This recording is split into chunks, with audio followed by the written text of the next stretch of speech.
நம்ம இலக்கிய சிறைகள் நம்ம இலக்கிய பண்ணுறது யாருக்கெல்லாம் சுத்தமாக பிடிக்கலையோ மறக்காம இந்த வீடியோக்கு லைக் பண்ணிக்கோங்க. கண்டிப்பாக இந்த எஸ்எஸ்கே முன்னாடி நம்ம கௌதம் சார் ரேவதி அம்மாவா நிப்பாட்டு இருந்தால் ரொம்பவுமே பார்க்க நல்லா இருந்திருக்கும். இப்போ வரப்போகிற எபிசோடில் நம்ம எதிர்பார்க்காத நிறைய திருப்பமும் சுவாரஸ்யமும் காத்திருக்கு. அதை பார்த்து தெரிஞ்சுக்க இந்த வீடியோவை ஸ்கிப் பண்ணாமல் முழுசாக பாருங்க. அப்படியே நம்ம சேனலையும் சப்ஸ்கிரைப் பண்ண வச்சுக்கோங்க. நம்ம இலக்கிய எல்லாத்தையுமே வந்து கெடுத்து விட்டுட்டாங்க. நம்ம இலக்கியா போயிட்டு நம்ம ரேவதி அம்மா போக விடாமல் வந்து தடுத்துட்டாங்க. இன்னொரு பக்கம் நம்ம கௌதம் சாருக்கு ஒரே அசிங்கமாக போச்சு. அந்த எஸ்எஸ்கே வந்து பேசினதெல்லாம் பார்க்கும்போது நமக்கே வந்து கோவம் வந்துச்சு.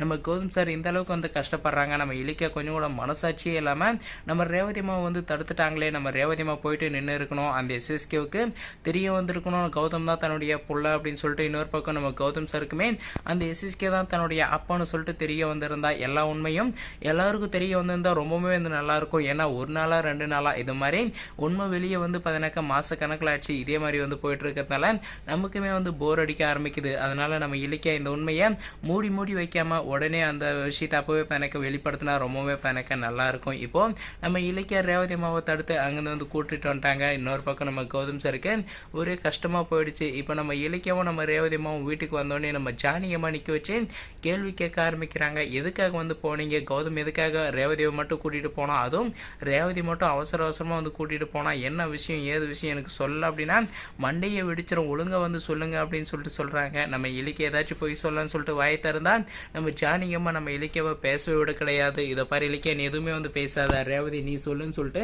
நம்ம ரேவதி அம்மாவை சொல்றாங்க. நம்ம ரேவதி அம்மாவுக்கு என்ன போய் சொல்றதுன்னு தெரியாம உண்மையை போட்டு உடைச்சிடுறாங்க. இப்படிதான் அந்த எஸ்எஸ்கே தன்னுடைய நம்ம கௌதமை பார்த்து அசிங்கமா வந்து பேசியிருக்கான், தப்பா வந்து பேசியிருக்கான், நீ அப்பா அம்மா இல்லாத புள்ள, நீ ஒரு அனாதை அப்படி இப்படின்னு பேசுறதுனால கௌதம் வந்து கோவப்பட்டு என்ன அந்த கௌதமுடைய அம்மான்னு சொல்லி காட்டுறதுக்காக வந்து கூட்டிகிட்டு போனாங்க அப்படின்னு மாதிரி சொல்கிறாங்க. சொன்னோடனே நம்ம ஜானி அம்மாவுக்கு பயங்கரமான ஷாக்கு. என்னது அப்படின்னா கௌதமுக்கு நீ தான் பெத்த தாயின்னு சொல்லிட்டு தெரியுமான்னு சொல்லிட்டு பயங்கரமாக வந்து ஷாக் ஆகிறாங்க. ஏன்னா நம்ம கௌதம் சாருக்கு தெரியுன்ற விஷயம் இது வரைக்குமே நம்ம ஜானி அம்மாவுக்கு தெரியாது இல்லையா, அதனால நம்ம ஜானி அம்மா பயங்கரமாக வந்து ஷாக் ஆகிடுறாங்க. உடனே நம்ம இலக்கிய வந்து பேச்சை வந்து மாற்ற பார்க்குறாங்க. இல்லாத இவங்க அப்படி சொல்லலை அப்படின்னு மாதிரி சொல்கிறாங்க. சும்மா இவங்க தான் அம்மான்னு சொல்லிட்டு காட்டுறதுக்காக அவங்க வந்து தெரியாமல் தான் வந்து சொல்கிறதுக்கு வந்து கூப்பிட்டு போனாங்க, பொய் சொல்கிறதுக்கு தான் வந்து கூப்பிட்டு போனாங்க. ஆனால் நான் போயிட்டு அது கூட நடக்க விடாமல் கூட்டிகிட்டு வந்தேன் அப்படின்னு மாதிரி சொல்லிட்டு சொல்கிறாங்க. அதை கேட்டோடனே நம்ம ஜானியமாக பயங்கரமாக ஷாக் ஆகிறாங்க. இலக்கிய நீ பொய் சொல்லாத, கௌதமுக்கு